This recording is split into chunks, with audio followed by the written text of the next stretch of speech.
I've been feeling like a shark in a shrimp tank. Big fish, small pond in the shrimp tank. When it's sink or swim, only option is to win. In the murky water, not a thought of giving in.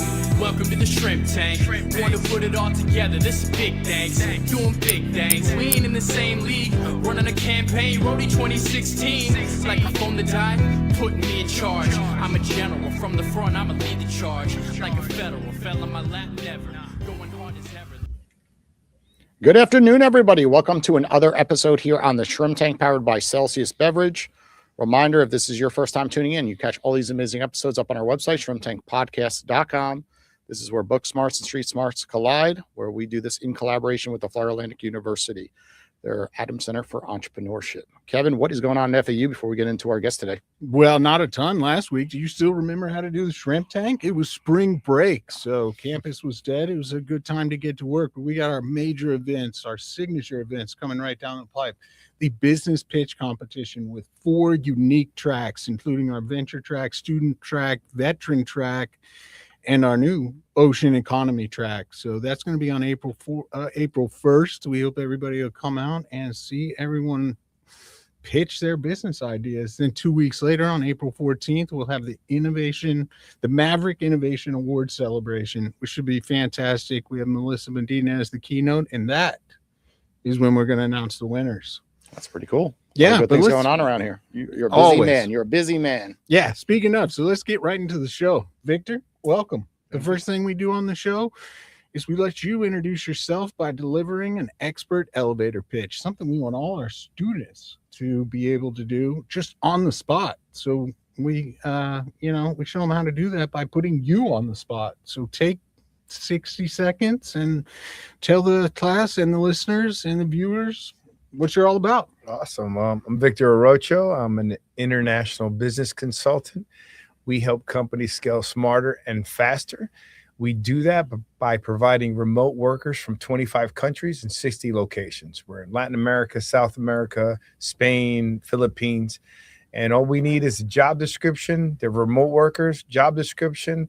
We can find the right talent in one of those 25 countries.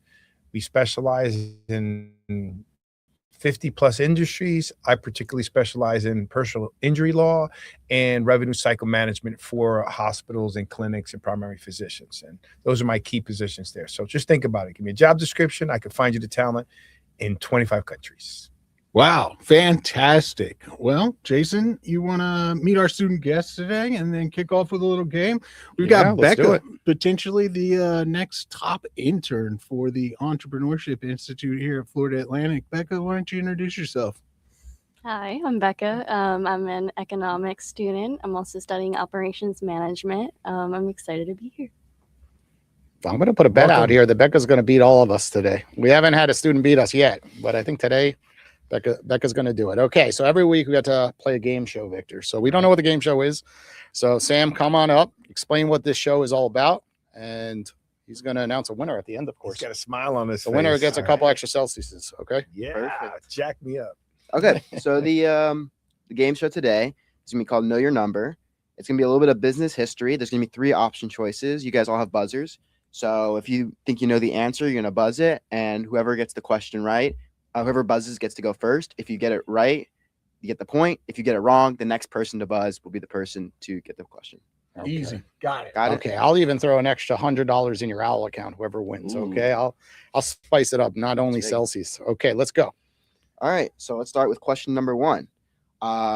Reed Hastings, founder of Netflix, after getting hit with a late fee at a video rental store, how much was that late fee, which inspired a $300 billion company? $3.99. $3.99. That is incorrect. $5. $5. So I'll give you some answer choices to help out. I didn't know that was coming. $6, $40, or $100. This 40. That is correct. $40. For a late fee? So it was a $40 copy for Apollo 13. He was too embarrassed to tell his wife, so he founded Netflix. And you get charged from Blockbuster. Interesting. And eventually Blockbuster went bankrupt in 2010. So 1 point to students. All right. Next question. Good to know. Yeah, you can buzz at any time, but I will give some questions to help you out. Okay. Some answer choices. Kodak invented the digital camera in 1975, but buried the technology and was afraid it would hurt the film sales. When they finally filed for bankruptcy in 2012, what were they worth? A, 220 million, B, 2.2 billion, or C, nothing. B. B, 2.2 billion. That is incorrect. C. I thought it was a million. C is incorrect. Hey, A, that is correct. Becca, you Um, had it. You got to be quicker at that buzzer. They were worth 220 million. That's what I thought. But for a company that had 145,000 employees and 90% market share, it should have been a lot more. But the digital cameras that they invented ended up burying them. Thought that was a trick question, Kevin, didn't you? Yeah. I was looking for the millions. Really zero. Another Blockbuster one. In 2000, Blockbuster had the chance to acquire Netflix. They turned them down, laughing. How much did Netflix ask for? Is it A, 5 million, B, 50 million, or C, 200 million? 50 million. That is correct. The answer was 50 million. Blockbuster CEO reportedly laughed in their face, laughed them out of the room. 10 years later, Blockbuster filed for bankruptcy, and Netflix is worth over $300 billion now. Point the story. Make sure people laugh in your face. Get a chip on your shoulder. Then you'll be And successful. come out on the other side. All right, question 407. When Howard Schultz, CEO or founder of Starbucks, pitched his vision to the American Espresso chain, how many investors turned him down before someone finally said yes? A, 47, B, 124, or C, 217? Let the lady First. first. No, you clicked it first. B. B is incorrect.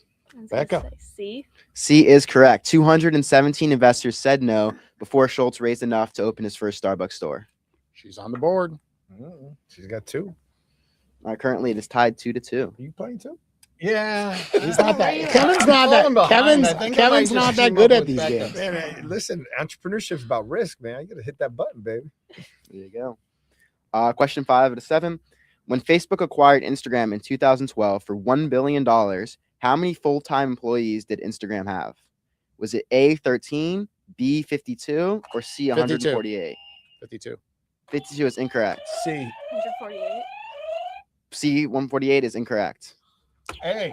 A, with 13 employees. Wow, 13 employees. I knew it So was with low. 13 employees, Good job. a team that could fit in a living room was acquired for $1 billion, and Instagram today generates an estimated 30 to 40 billion a year in ad revenue for They Meta. and everyone thought they got a good deal at $1 billion. They got robbed, right? They could have waited a little bit and sold that for 5 to 10 billion.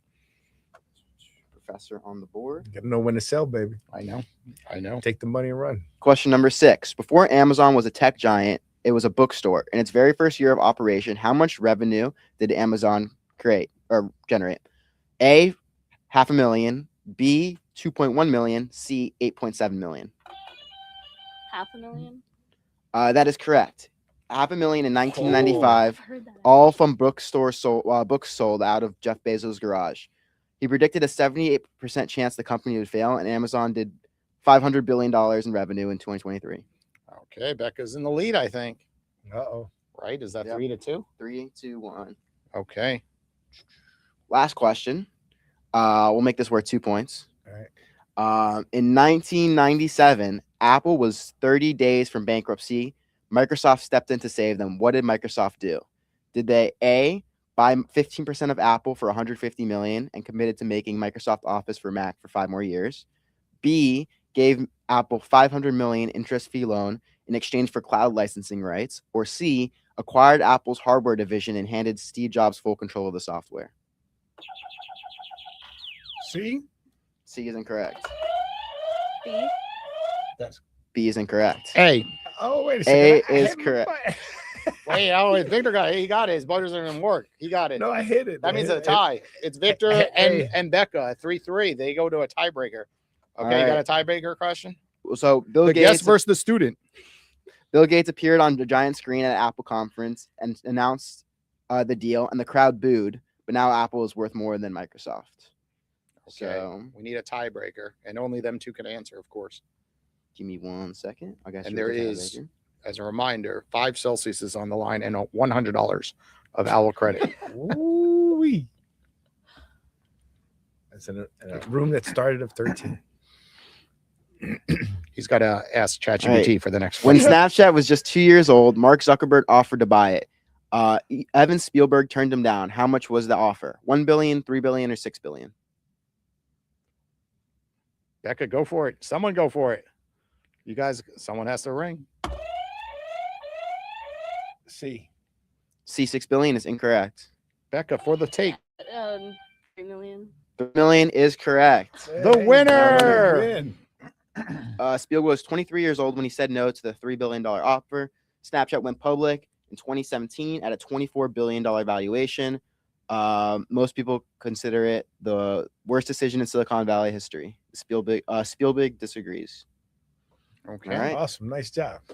Becca, good job. You're the first, Way to you're go. the first Thanks student for joining. to She was win smart. all She season. was smart. She was waiting for me to take the first shot. She was. It's process. You both were elimination. waiting. I saw that. That was smart. That was a good move. You folded, though, That was Victor. chess. You folded. Hey, You did. If I'm gonna fold, I'm gonna fold for a lady. Okay, Victor, let's go into your background. The next part of the show is just learning about your entrepreneurial journey. So Sure. kick things off. What were your first couple brands about? And fast forward to today. I know we could probably spend 2 hours talking about your journey, and you've done a lot, but kind of share with us. Share with the students, share with the audience online. So again, what I started first, Sure. like my first business. I Yeah. started Well, first job, and then you jump to be an entrepreneur, whichever. But All right, well, fast forward real that quick. then all the way through Yeah. what you're doing today. So it's kind of quick, to be honest with you. My first job was right out of college, and I'm a Jersey boy. I live here in downtown Fort Lauderdale, but I got an opportunity to get a job selling computer peripherals. Back when you guys, when the monitors were monochrome, they weren't even color Mhm. back then. And they asked me to transfer to California. So I went to LA. So I took the risk, had a lot of friends, a lot of family, took that risk, went to LA for a year, enjoyed it, had fun, but I'm an East Coast guy. So I came back. I got an opportunity to join an executive recruiting firm, and the owner happened to be from my hometown. So he was about, 10, 11 years older than me, who's still today my mentor, right? Still today is my mentor. That's cool. I started recruiting with him. Everything started learning the business. He was all about training. Fast forward out of there, I left because I didn't like who I was reporting to. A couple years later, I ended up coming back running the company. So the guy that I was reporting to, I was signing his check. Stayed there for a few years, started a small advertising, local advertising with TV guides. It's probably past your time, TV guides, selling local businesses. And then I got a call for an opportunity to move to Florida with a current billionaire who sold his company for like 30, 40 million. Back then, that was really a lot of money. He started Yellow Pages. Oh, nice. Okay. And then the guy who called me, who was also my mentor today and actually owns Venture, the company, the $5 billion company today. I came down to Fort Lauderdale, and by the time I was 30, I was the chief operating officer of about a $60, $80 million company.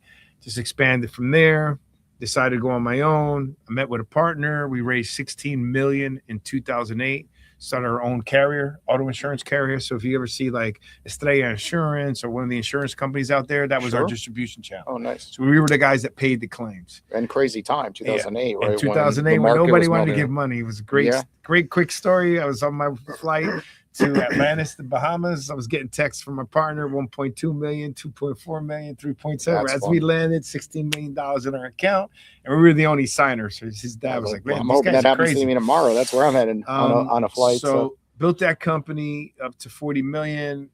Things happen with partnerships. So I had them buy me out, started a sales consulting firm, built that up, sold that book of business as COVID hit.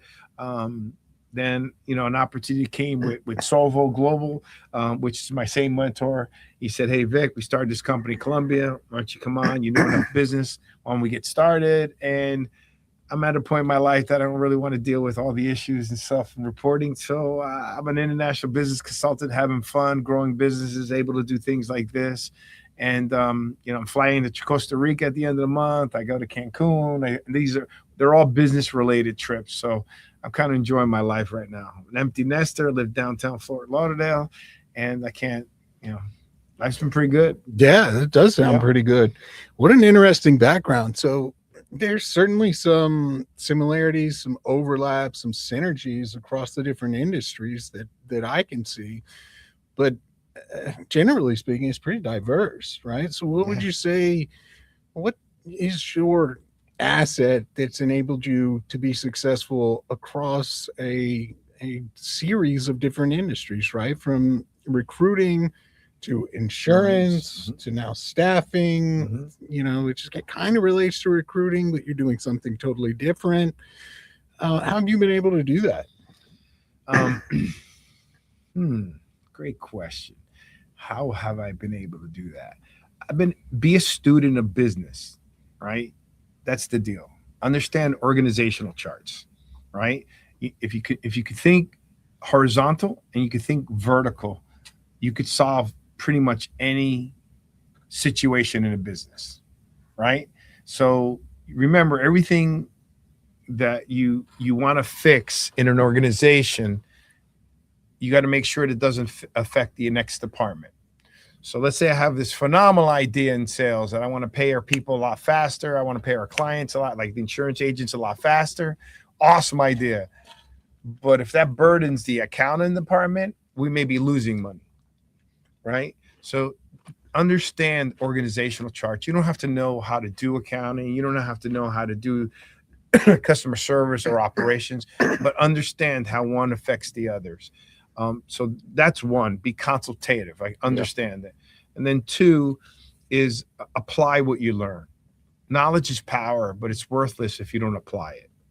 So whatever you're learning, apply it, right? And then same thing in technology. Technology is only as good as you apply it, right? There's sometimes, I bet you, a lot of you will teach me some things I don't even know what to do on my iPhone, right?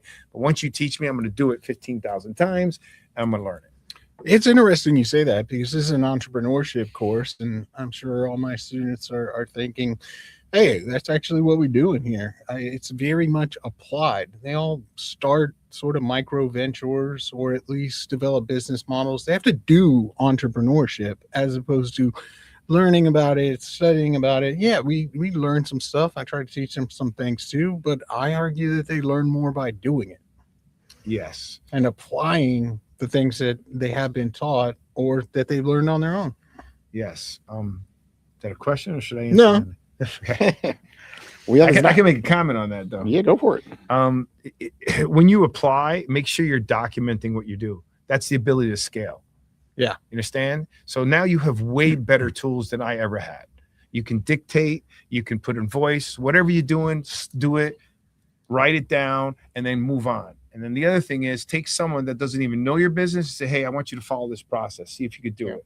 If they can follow it like a 5-year-old, you got a great process. Let's go to the next department, scale there. Does that make sense? Yeah, absolutely. And it's funny, I was just presenting to all of the seed stage startups at Emerge Americas, which is a big startup pitch competition. Great event, right? Mm-hmm. They have pre-seed, seed, and Series A. And I actually presented to the whole group, but then I had a side session focused on seed. And it was very much that kind of, okay, so you have some customers, you have some revenue. That's not really what investors are looking for, right? It's real, genuine traction and evidence of growth. And the only way to have that is to have those systems and processes in place. One of the things we talked about is, if you're a founder, you're the first salesperson, right? You are the first salesperson. And you're the best salesperson. Yeah, you are. But the question is, can you hire another salesperson? Sure, you can sell it. You invented it. Can anybody else? And that's where I got into, well, you need a process, a repeatable process that collects data, that measures metrics, that anyone can take it and say, hey, I just started today. I'm not the founder, but what do I do?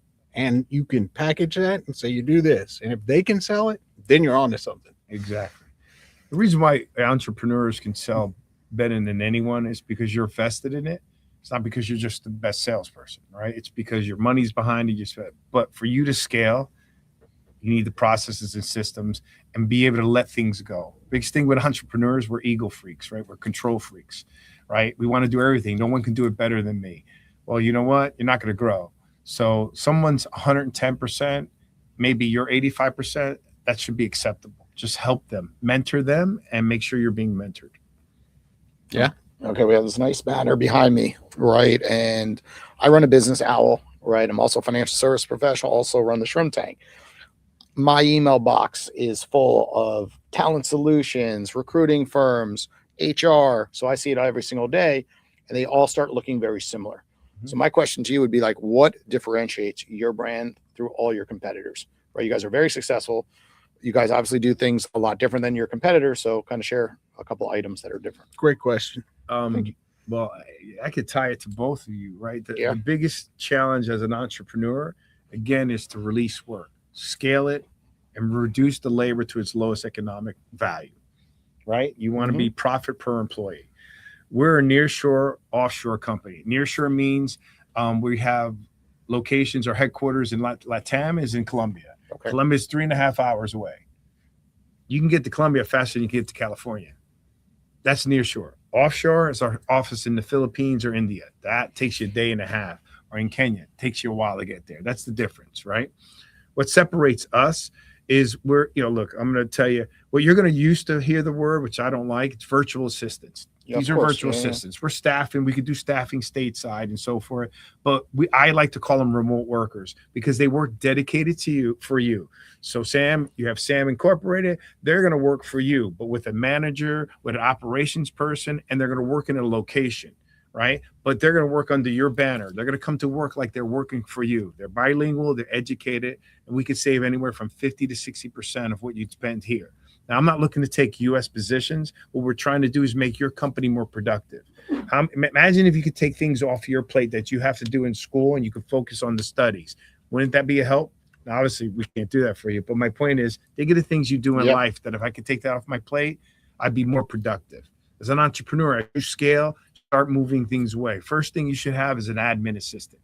What separates us is that we're in an office. So some of our competitors work remote, meaning they work from home.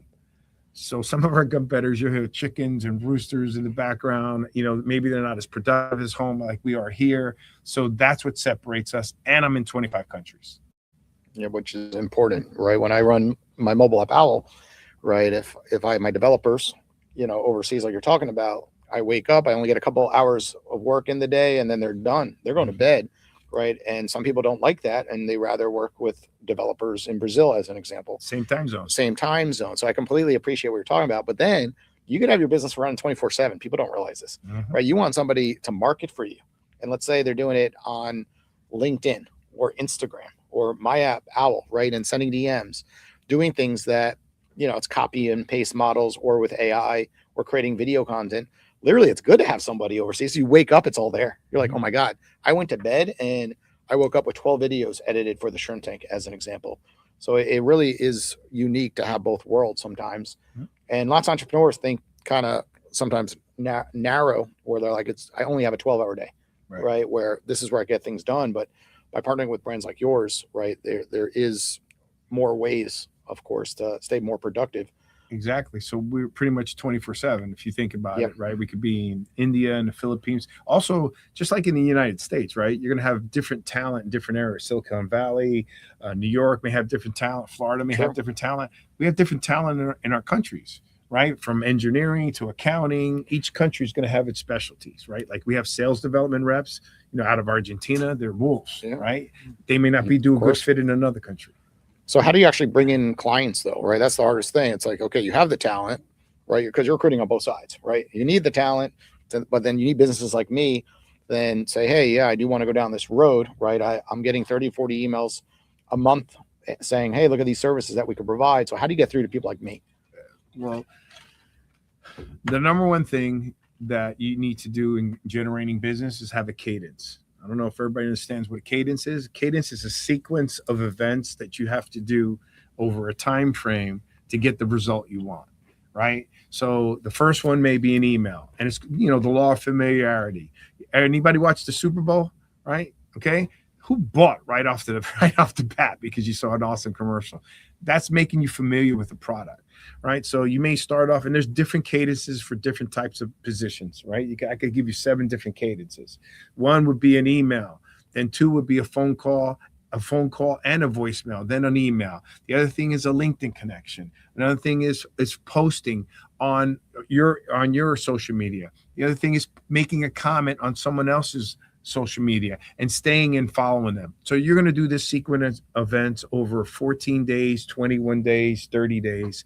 And that's how I get business, through referrals, doing shows like this to get exposure, speaking events, right? But if you wanted to be really like surgical, like a sniper, Sure. okay, you want a cadence, right? And set that cadence and stick to it. You could only have focus on maybe 100 to 200 people and then weed them out as they say no. And during that cadence, it could be 14 steps or 7 steps.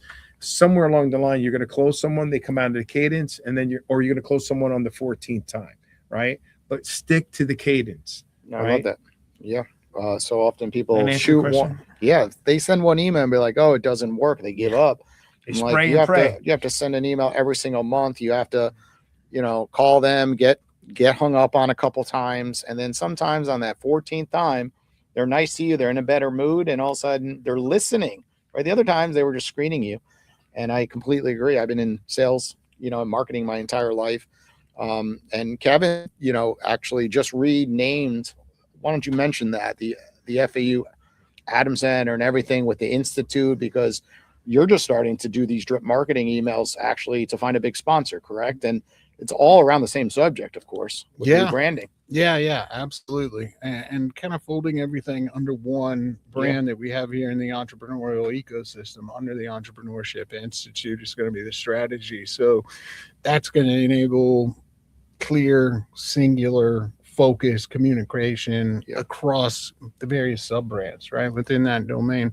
I want to ask you a couple questions about trends that you're seeing, because you would probably be somebody who sees things first. And I think that's interesting for the listeners and the students, being across 50 different industries in all these countries. I want to ask you about 2 things. One, are you seeing trends, industry specific trends, where there's a lot of demand or there's increasing demand? Like a lot of people want to outsource or hire for XYZ. And then the other side of that coin, I also want to know about, are you seeing any industries or specialties where maybe you suspect AI may be playing a heavier role, or you predict that it will, where you're just seeing less demand for a specific service? All right. Those are two questions. All right. So I see the demand for outsourcing increasing because just revenue, like in home care or healthcare, that's growing, right? I can tell you one of the areas I like specializing in that I do is revenue cycle management. That's for hospitals, for primary care physicians. So when you go to a hospital, they take you and your insurance, you give it to them. Someone has to fill out that application. Someone has to put in that code. Someone has to make sure you have insurance. If your insurance is denied, someone has to follow it up. Well, it's a $170 billion market. It's going to go to 300 billion. Yeah. Okay. 40% of the companies today already outsource. I like taking business instead of creating it. Right? Unless you're Apple and you're smart enough to do Steve Jobs, I rather take the business than create it. And sometimes they're not going to be happy. That takes a big cadence. So I see outsourcing expanding. Also, it's informing. So a lot of my colleagues inform lawyers, personal injury lawyers, that the ability to be able to scale is easier, and their people are doing more stuff. I had a call today just before here. A lady was trying to hire a couple of personal injury attorneys in New York and having a hard time. And think about what it takes to post, do all the work it does to interview and hire. Oh, yeah. Okay. Offload that. And then she does the final interview. So I'm not replacing her. I'm empowering her. Does that make sense? Right. She's able to do the key thing. Interview the talent, interview the Sams of the world, the Beccas of the world. That's all I want to do. I don't want to go through 200 resumes. So that's number one. On the AI side, I'm trying to keep it short, right? On the AI side, I think that it's going to, people confuse that today. They thought like the IVR, the voice systems, like you call American Airlines, they thought that was going to be the greatest thing. How many of you make a phone call? All you do is representative. Does anyone do that here? Right? You get a little frustrated. You're always going to need that human touch. Will it shorten it? Sure. right? It'll shorten less staff, but at least you're going to still need that concierge service. And it depends. The higher level of service, you really think they want to deal with AI as much? Like AI is going to be out there. Don't get me wrong, but I think AI is going to enhance the ability for people, not take it away. And one thing, may I add something to AI? Okay, especially for young students, super, super important. Okay, don't let AI take away your ability to be a critical thinker. Okay, what does that mean? So I had to present to our CFO a target I was going after, like a 400 location home care agency, and I was explaining to him what we wanted to do, trying to shorten it out. And I sent something to him. When I sent to him, he was like, "This looks good, Vic, but this is like what you do, chat GPT this or AI this?" Yeah. I go, "Yeah, I did, but it took 25 iterations. So don't insult my ability to have to go through 25 times because I had to know that's not what I wanted." Just think about how you do your research now. You go online, you do research. It's the same thing. So don't just take what it gives you and you're done. Just like don't make a phone call and you're done. Think it through. No, that's not what I want. That's not what I'm expressing myself. Be a critical thinker, leveraging it. Now, back in my time, I'm gonna show you my age. Man, back when I was studying and doing and had to go to the library and pull out encyclopedias. I mean, Britannica, they would sell everybody. We were talking about Blockbuster earlier, and you mentioned Yellow Pages, right? Pages. You guys don't even know what Yellow Pages. I mean, you still have them, a little short ones like thing. But my point being is, you had to go there and read what's an encyclopedia. Now you have the advantage of AI to do that, but it's the same thing. You have to take out of it what you believe in it, right? Don't believe everything that's written either. Okay, so and I'm smiling a little bit because so many times I get these emails that are so proper, and I jump on a call with someone and they can't really explain what they even emailed me, right? So they're just like serving everything to ChatGPT. Yeah, they've become a machine. They're pulling it over. Then I'm the real business owner. Like I'm like, okay, well, can you explain this, and that? And then all of a sudden, like, they start, coming out of their mouth, and you start laughing because you could tell they don't know what they've sent over to you. And you really want to work with other professionals that really understand their business inside and out and support you, not just plugging it into AI platforms. Do you agree with that, Professor? I mean, think about it. Critical thinking. Oh, yeah. I think it's going to dumb some people down is because they're not willing to do the extra work. But that goes in anything, in your class or anything. Don't let it dumb you down. Critical thinking is key. Yeah, absolutely. I encourage the use of it in my class, but I find that, some students aren't very good at it or very patient or using it kind of correctly if there's a correct way. I use it all the time and again encourage it, but it's a tool. It's only going to be as powerful as the user. The more you know, the more you can get it to do, and I get it to do all sorts of things. You want to take some questions from the students? Let's do it. Anyone in the audience wants to come on up, be our guest, and of course, if you ask a question, you get to take a can of Celsius with you. Hi, my name is Trey, and my father has used to work in the consulting space. So I do have one question, and you talked a little bit about it with the AI. As far as solutions are concerned, what do you think is going to be more prevalent in the coming years, talent or technology? Wow. You have to pick one. I can answer that one. Well, if you have to pick one, I think it's going to be talent, because again, technology is only as good as it's applied, and technology can't be applied without talent. Yeah, so that's basically what I was going to say. It's going to be talent that can wield technology. It's going to be the combination of, I don't think it's going to be one or the other. As we see how things play out, it'll be the talented person who can also leverage the technology, thereby exponentially increasing their talent. What would you want? You want the sharpest sword that's lying there, or the baddest warrior? I'll take the second one. There you go. As Kevin say, the warrior with the sword. Yeah. But that's what he said, it's combination. But if you had to pick two, is what you gave us. Let's go old school. Of course. You got the sharpest steel and sword, but you got the gladiator, right? The Spartan. Who you taking? Spartan. Exactly. All right, thank you. Great question. Okay. Does anyone else have any other questions out there? No. Going once, going twice. Okay.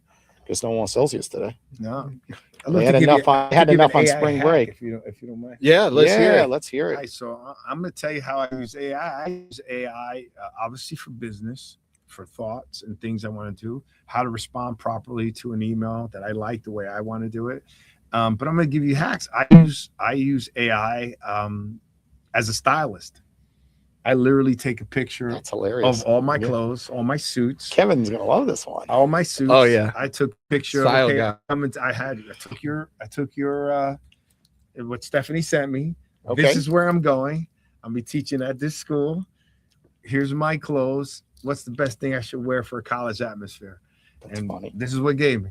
That's And hilarious. it What even shoes? told- What it- shoes? it- It it's didn't my- tell you to wear Nikes. No, I'm it surprised. did. If I was gonna wear, I'm I had two surprised. choices. No. It said to wear white shoes to kind of go with the clothes, white sneakers. I don't have white sneakers.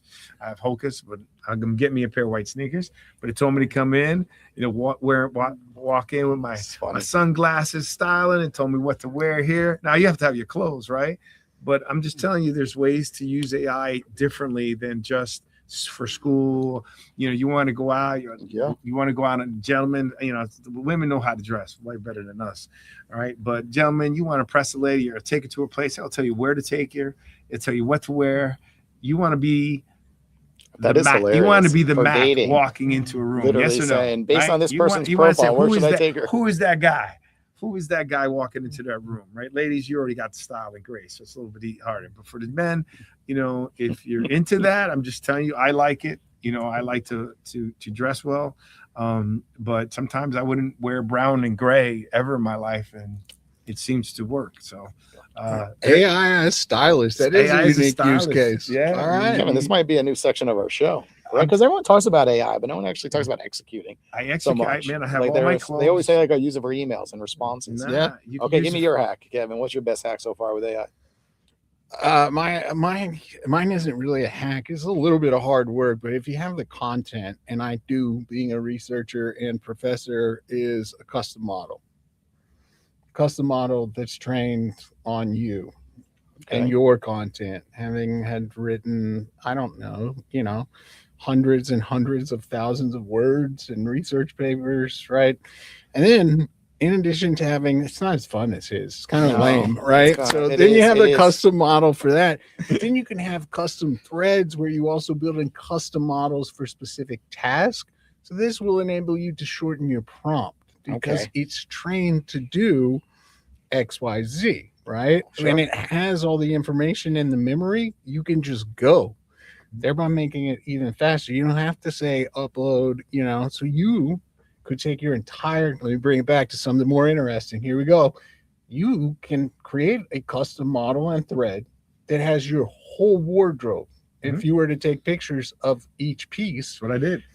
and once that's in there, you can just say, go in here today, boom. And it'll say, here's your choices. And you don't have to say, upload a picture of me. It already has that in the thread. It's got it in the memory, which again enables more speed.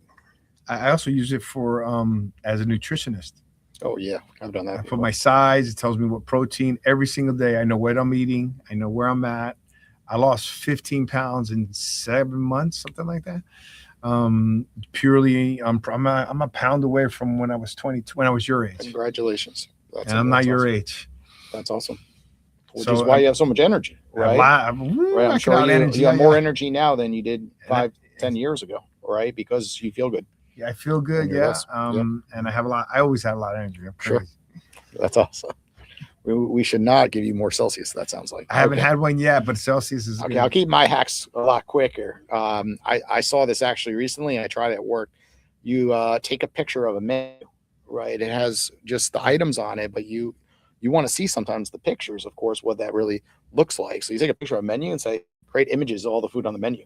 So all of a sudden you see what it really looks like. We've all made that mistake. We're like, oh, I ordered this food. I didn't know it was going to look like that at Yeah. that specific restaurant. For sure. And within a minute, it creates all the images of the food menu and helps you make better choices. So that would be hack number one. Hack number two, traveling. People don't realize like you get coupons for airlines like Southwest Airlines. Like, yes, there's all these coupon things like with the browsers, right? But it's kind of cool. Just wherever you're traveling, you need a car, you need a hotel, you need a flight. just use it for coupon codes, even purchases, clothes, right? So you're about to check out, just real quick, throw it in there. And yes, Honey is out there, right, doing the same thing in your browser, and there's a bunch of them, but there's something cool about drives me ChatGPT crazy. when it comes to just finding different deals for you. So those are my 2 hacks. I'd like for to today. get that one. The funny thing you said about menu is that I told you I use it for what I eat. I'm not on a diet. It's how I live right now. I don't look at it that. But I go and I say I'm going to 841. I'm in Las Olas. I'm on Las Olas. What can I eat off this menu? And it'll spit back to me based on my program what I should eat, how much protein. So I do that. Or take a snapshot of the menu and tell me what. So, because I do a lot of vacation, I do a lot of travel. I told you where I was going, and I can easily Of course. buffets in front of you. You just go crazy. I love sweets, which is dangerous for me. So I do the menu. You do that. What's good for me based on how I'm feeling and so forth. Especially, you're in college students. So if you're partying or whatever, go. What's my recovery? What can I do Even for cars, right? I had a play around with a car recently when the car battery was dead, and like you would never know how to like get the car neutral. Some of these newer cars, That's right? true. And even my own car, I was like, I've never had to use the battery. First time, like where's the battery? I'm like, it's non-existent. And with ChatGPT, it asks you all the settings, right? Yes, you go on YouTube as well to watch a video, but ChatGPT does a really good job, just like boom, boom, boom, boom, and all of a sudden, like you tell the car model, and it can immediately figure things out. And even like background checks, like podcasts, interviews, like quickly do a quick background check of Victor as an example, or someone that's working for you. It finds a lot of stuff that you often can't find on Google. Yeah, well, we're in overtime. You heard the buzzer. You heard the Jason. buzzer. So It knew it. I never sorry knew this about that. buzzer had a timer. That's the first time I that was happened. wondering why you hit the timer. It went off because it says the show was over. So Yeah. Kevin, take us home. Yeah, well, thanks for joining us this week on the Shrimp Tank. We'll be here next week. As always, registered for that business pitch competition and the Maverick Innovation Awards. Victor, tell the folks listening and watching, viewing, and here where they can get a hold of you. You can get a hold of me, obviously, on LinkedIn at Victor Arocho. Then I'm on Instagram, victor.grows.revenue. So it's Victor Grows Revenue, but with a dot in between each word. Any of you get a hold of me, you can always get my cell number from them. You need any suggestions or advice, please do. I brought some cool little knickknacks for you if you want. Come up there and take them. I got sunglasses, Santa, whatever you need. All right. But you are the future. Just remember that. And if you're an entrepreneur class, that means you're a risk taker. So, learn what the professor teaches you, apply it, think about it, write it out, absorb as much as you can. If I had to go back, I would. I mean, I read 84 books a year, and I do that with Kindle and audio at 1.75. But apply what you learn. And I wish you nothing but the best and greatest success. And remember, in Major League Baseball, you could fail 70% of the time and you'll be in the Hall of Fame. So all you got to do is win 30% of the time. Absolutely.